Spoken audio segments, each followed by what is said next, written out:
Namaskar children, I am Poonam Bagga once again back with you in your maths class. We are studying class 10th maths, chapter 5 arithmetic progressions. We have now completed the first 3 questions of exercise 5.3. Today we will be doing question number 4 to 8 from the same exercise. Again here we will be having a collection of questions that are easy as well as interesting to solve. So join me as we start question number 4 from exercise 5.3. Here it is. How many terms of the AP 9, 17, 25 and so on must be taken to give a sum of 636? First of all, focus on this AP. Whenever an AP is given in the question, our first step should be to write its first term and the common difference. And so we start with it. Solution. We write for the given AP,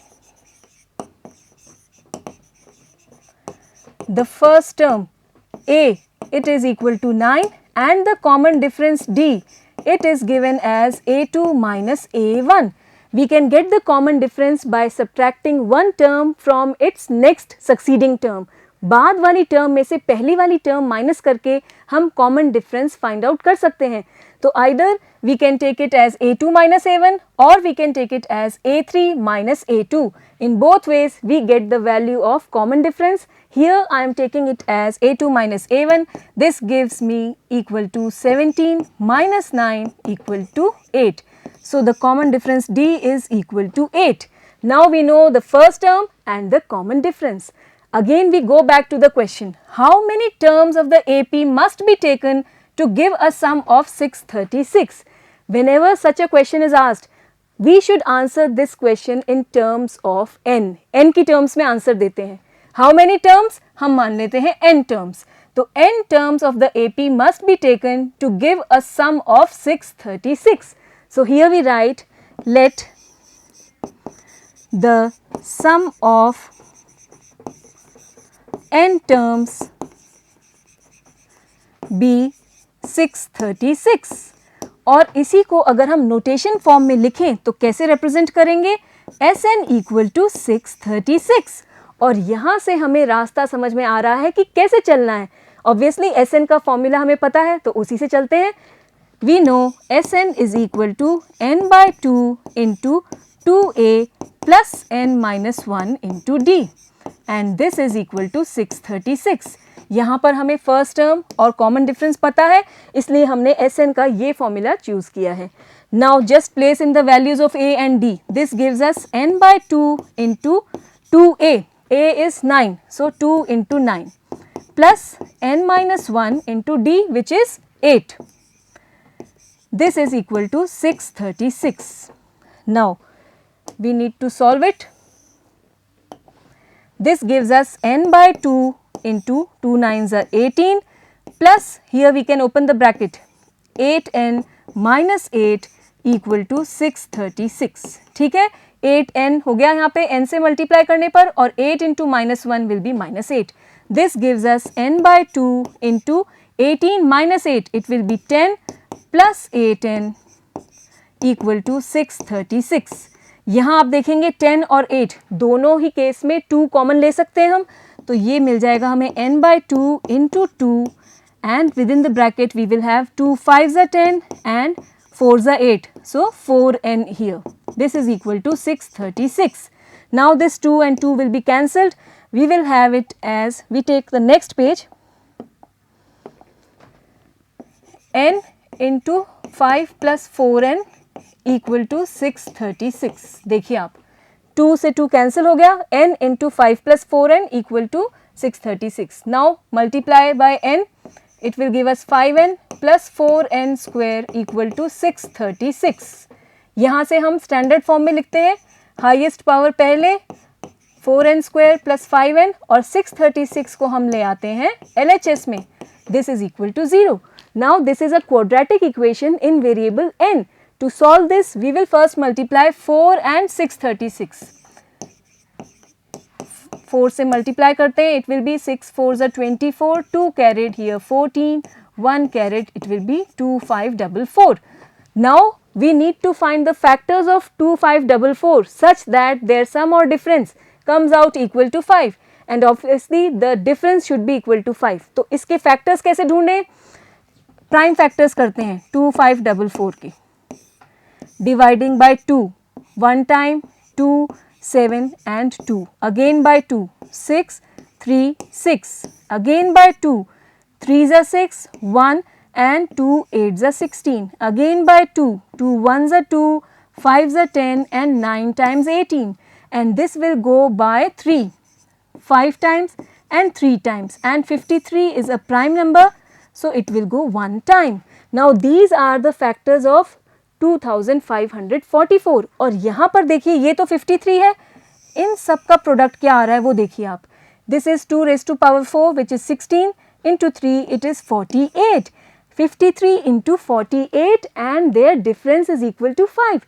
So we can easily write here 4n square plus here 53 minus 48 into n minus 636 equal to 0. This gives us 4n square plus 53n minus 48n minus 636 equal to 0. इन दोनों में common लेंगे. देखिए n ही common है, 4n अंदर रहेगा और 53 अंदर रहेगा. माइनस, अब यहाँ क्या कॉमन लेना है? आप देखिए यहाँ पर मुझे ब्रैकेट में चाहिए 4n, जो यहाँ है वही तो अंदर चाहिए. और 4 की टेबल में 12 टाइम्स आता है 48, तो क्यों ना हम 12 को कॉमन लें और देखें क्या मिलता है. 12 into 4n it is 48n. और क्योंकि यहाँ है माइनस तो ये साइन चेंज होके हो जाएगा प्लस. और यहाँ क्या आएगा आप देखिए 636 के फैक्टर्स देखिए, यहाँ से ये सारे फैक्टर्स आ रहे हैं 636 के.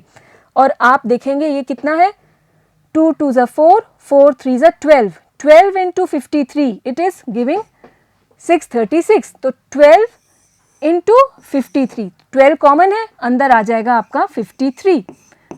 All this is equal to 0. I hope it is clear. अब ये दोनों ब्रैकेट बिल्कुल सेम आ रहे हैं, हम सही चल रहे हैं. 4n plus 53 को कॉमन ले लिया हमने और यहाँ बचेगा n minus 12. All this is equal to 0. Let me make it clear. This is your rough work. यहाँ से ये पूरा आपका रफ वर्क है, ठीक है. Now, since the product of two linear factors is 0, तो दोनों में से कोई एक 0 होगा. So this implies either 4n plus 53 this is equal to 0 or n minus 12 it is equal to 0. This implies n is equal to minus 53 upon 4 or n is equal to 12. Now n denotes the number of terms in an AP and it cannot be negative. So we will not take this value, we will take n equal to 12. We write it here. Since the number of terms cannot be negative, so n equal to minus 53 by 4. This is rejected and this means that n is equal to 12.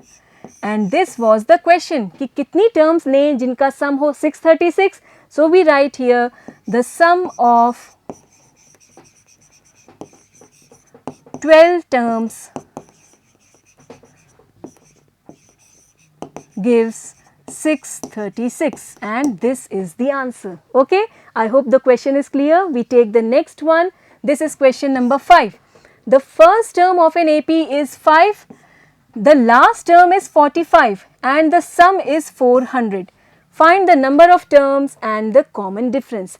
इन सभी को हम notation form में लिखते हैं. यहाँ पर पहले लिखते हैं क्या दिया है क्वेश्चन में. It is given the first term is 5, तो A इक्वल टू 5 दिया है. फिर क्या दिया है, लास्ट टर्म इज 45, तो L is equal to 45 and the sum is 400, तो सम इज इक्वल टू 400. ठीक है, ये समझ में आ गया आपको. अब पूछा क्या है देखिए, we have to find the number of terms. इसको हम मान लेते हैं n and what else we have to find the common difference which is denoted by D. तो क्या दिया है और क्या पूछा है, I hope it is clear. Now we move towards the solution. जो दिया है वहीं से देखते हैं कैसे स्टार्ट करना है. a इक्वल टू 5 ये अपने आप में एक वैल्यू है. L इक्वल टू 45 ये भी एक वैल्यू है. S इक्वल टू 400 यहाँ से हमें एक फॉर्मूला मिलेगा, एक रिलेशनशिप मिलेगी और उसी को सॉल्व करते हुए आगे चलते हैं. So we take here S equal to 400, इससे स्टार्ट कर रहे हैं और S क्या है, number of terms we are taking as n, so this is denoting Sn, sum of n terms, so we can write it here as Sn. ठीक है, we now know the formula of Sn. Sn के फॉर्मूले हमें पता है और यहाँ पर आप देखेंगे फर्स्ट टर्म भी दी है और लास्ट टर्म भी दी है, तो कौन सा फॉर्मूला चूज करना चाहिए हमें? Obviously we should take it as n by 2 into a plus l and this is equal to 400. Now n it is unknown, तो ये तो n ही रहेगा, n by 2, a की वैल्यू है आपकी 5 plus l is given as 45. This is equal to 400. अब देखिए हम easily n की वैल्यू यहाँ से निकाल सकते हैं. This gives us n by 2 into 50 equal to 400. We can divide by 2, it will go 25 times. This gives us n equal to 400 upon 25. We can divide by 5, 80 upon 5 and this gives us 16, the value of n. So n is equal to 16. The number of terms जो पूछी है हमसे वो हो गई हमारी 16. अब हमसे पूछा है कॉमन डिफरेंस, और कॉमन डिफरेंस के लिए हमें क्या रिलेशन यहाँ पे यूज करना चाहिए ये सोचिए जरा. Since there are 16 terms in the AP, तो ये जो लास्ट टर्म है ये कौन से नंबर की टर्म हो गई? ऑब्वियसली ये हो जाएगी 16th टर्म, और फिर हम A16 का एक्सप्रेशन लिखते हुए कॉमन डिफरेंस फाइंड आउट कर सकते हैं. तो यहाँ इसको हम नेक्स्ट पेज पे ले रहे हैं. Since the number of terms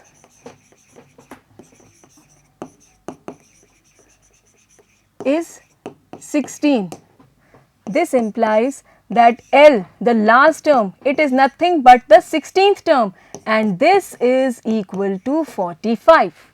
ये क्लियर है आपको? जब AP में 16 टर्म्स हैं तो जो 16th टर्म हुई वही तो लास्ट टर्म हुई और वो हमें दी हुई है इक्वल टू 45. अब बस इसको एक्सपैंड करते हैं. A16 can be written as A plus 15D. This is equal to 45. A की वैल्यू हमें दी हुई है, कितनी है? 5, और D हमें पता है, निकालना है, D हमें पूछा है, N पता है 16. So we write here A is 5 plus 15D equal to 45. This gives us 15D equal to 45 minus 5, or 15D is equal to 40. So D is equal to 40 upon 15. We can divide by 5, 8 is a 40 and 3 is a 15. So the common difference D is equal to 8 by 3. So hence we have the answer, N is equal to 16 and D is equal to 8 upon 3. These were the two values that were asked in the question and so is the answer. I hope it is clear. Next we take question number 6. The first and the last terms of an AP are 17 and 350 respectively. If the common difference is 9, how many terms are there and what is their sum? तो ये जो भी कुछ information दी है इसे notation form में लिखते हैं. पहले write whatever is given. First term A, it is given equal to 17. ठीक है. Last term which we denote by small l, it is 350. What else has been given? Common difference is 9. So D is equal to 9. ये information दी है और पूछा क्या है हमसे? क्या find out करना है? How many terms are there? तो हमें find out करना है n. n terms मान लेते हैं AP में, तो n find out करना है. And what is their sum? So n and Sn, ये दोनों हमको यहाँ पर find out करने हैं. I hope the question is clear to you all. Now we proceed towards the solution. जो information दी है उसी से start करते हैं. A और D और L तीनों ही अपने आप में कुछ values हैं, तो कोई formula connection हमें यहाँ पर नहीं मिल रहा है जिससे हम start करें. तो यहाँ देखिए आप, L is equal to 350, और क्योंकि हम मान रहे हैं कि AP में n terms हैं, तो जो nth term होगी वो ही तो last term होगी, तो उसी से हम nth term का expression लिखेंगे और आगे बढ़ेंगे. So we write here, we assume the number of terms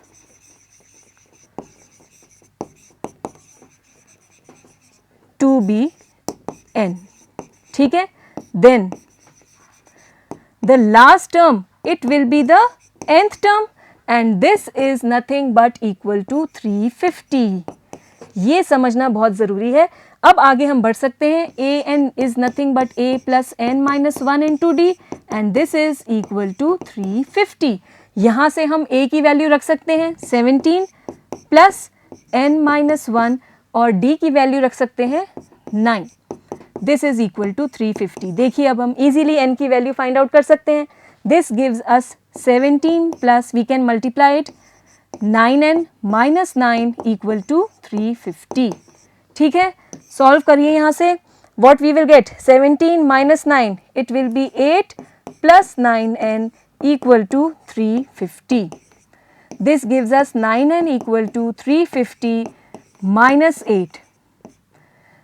9n is equal to how much? This will be 342 and n is now equal to 342 upon 9. This will go 9 3s are 27. 7 will be left, 72, it will go 8 times. So, n is equal to 38. This means that there are how many terms? 38 terms. Now, we need to find the sum of these 38 terms. We take the next page.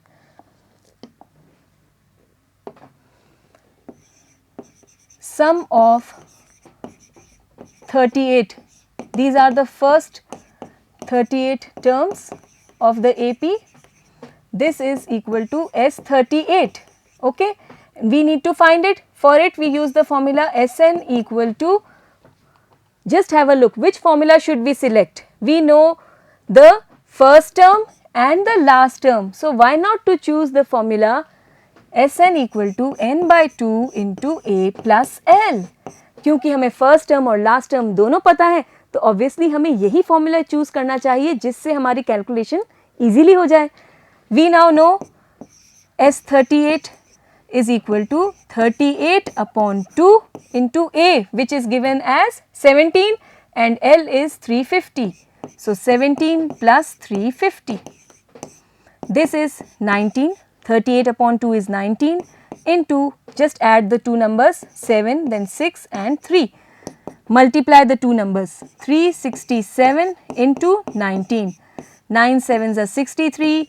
Then 54 and 6 it will be 60, then 27 and 6 it will be 33. Here we have 367, 3 then 7 then 9 and 6. So, this is 6973 which is the sum of 38 terms. So, I hope the question is clear. Just have a look once again. हमें दिया था first term, last term और common difference.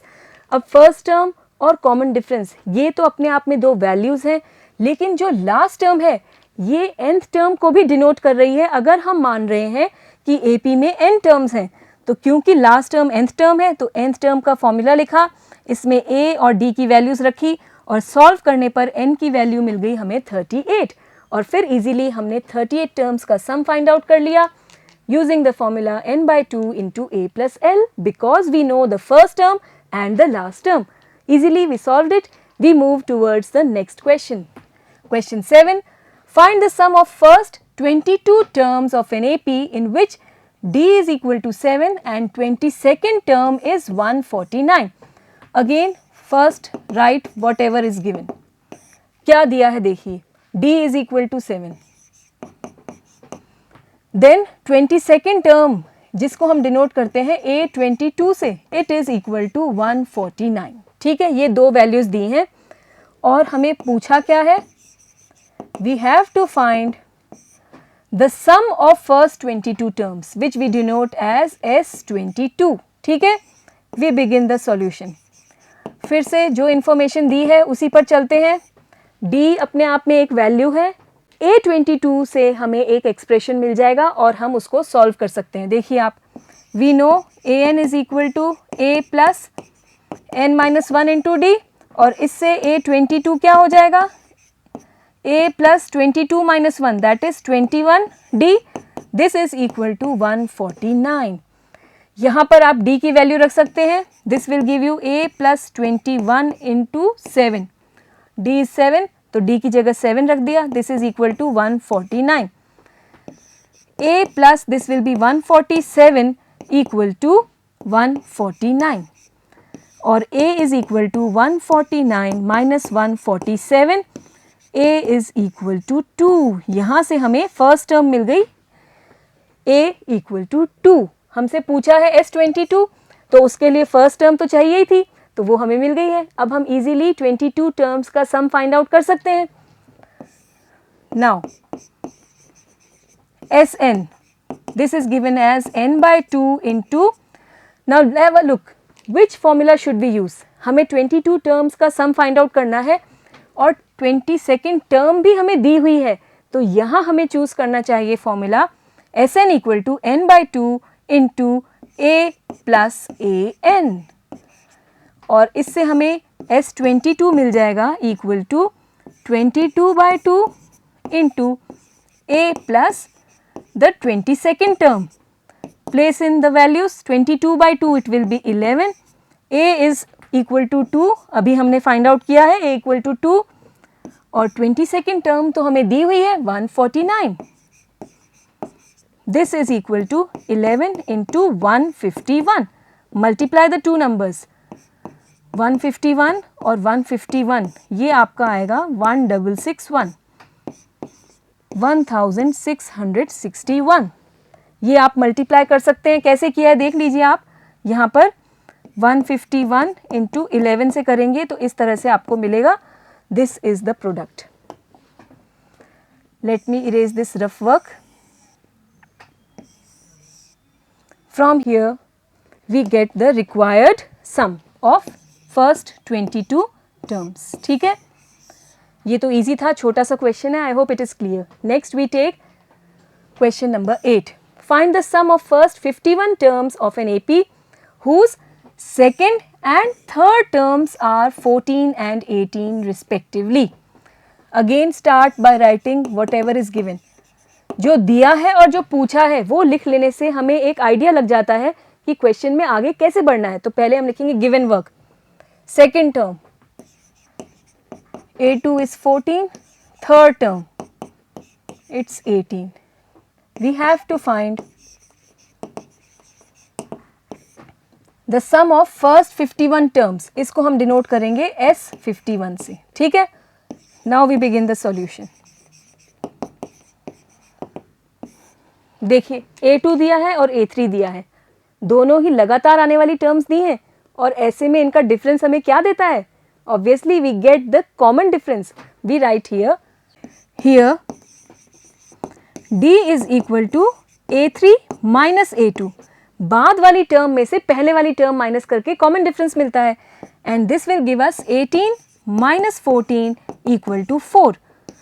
So D is equal to 4. Common difference हमें मिल गया है. Now we need to find A because for S51 terms का sum find out करने के लिए हमें फर्स्ट टर्म तो चाहिए होगी और ये तो सिर्फ D आया है, फर्स्ट टर्म अभी भी बाकी है. वो कहाँ से मिलेगी? Just go through this second term A2. It is given as A plus 1D और सिंपली A प्लस D. वहाँ से हम A निकालेंगे फर्स्ट टर्म, फिर हमें A भी पता होगा, D भी पता होगा और इजीली हम 51 टर्म्स का सम फाइंड आउट कर सकते हैं. So we write here now A2 this is equal to A plus D and this is given as 14. A plus 4 equal to 14. D की जगह हमने यहाँ से 4 ले लिया. So A will be equal to 14 minus 4 equal to 10. From here we get the value of A as equal to 10. ठीक है. Now we can easily find the sum of first 51 terms. Let us find it here. Now Sn is equal to n by 2 into which formula should we choose? We know the first term but we don't know the last term or the nth term. तो obviously हमें यहाँ formula लेना चाहिए n by 2 into 2a plus n minus 1 into d. Place the values. S 51. This is equal to 51 by 2 into 2 into A अभी हमने निकाला है 10 है, सो 2 इंटू 10 प्लस n की वैल्यू आ गई 51 minus 1 into D which is equal to 4। बस हमने यहाँ पर वैल्यूज रख दी हैं, a की जगह हमने रख दिया 10, d की जगह रख दिया 4 और n की वैल्यू ऑब्वियसली 51 हो जाएगी क्योंकि हम 51 टर्म्स का सम फाइंड आउट कर रहे हैं। This will be equal to 51 upon 2, 2 into 10 is 20 plus 50 into 4। एक बार वैल्यूज रख दी, उसके बाद तो सिंपल कैलकुलेशन है, 20 plus here we will have 200। This is equal to 51 upon 2 into 220. We can divide by 2, it will go 110 times. So 51 into 110, तो multiply करते हैं 51 को किससे 11 से, तो ये हो जाएगा 51 51, it will be 1 and then 6 and 5, 5610, 5610 आप multiply करके देख सकते हैं, you will get this answer. So this is the sum of first 51 terms. कैसे किया हमने, हमें दिया हुआ है सेकेंड टर्म और थर्ड टर्म, तो ऑब्वियसली हमें पता है कि दो लगातार टर्म्स का डिफरेंस हमें कॉमन डिफरेंस देता है, वही हमने किया। a3 माइनस a2 से हमें कॉमन डिफरेंस मिल गया है d इक्वल टू 4। अब यहाँ से सेकेंड टर्म पता है, उसको एक्सपैंड करके लिखने पर हमें फर्स्ट टर्म मिल गई।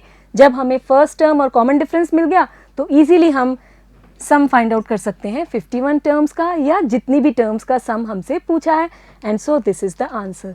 So these were question number 4 to 8 from exercise 5.3. I hope all these questions were clear to you and also you enjoyed solving these questions. Soon we will meet in the next class and take up some more questions from exercise 5.3. So then, goodbye.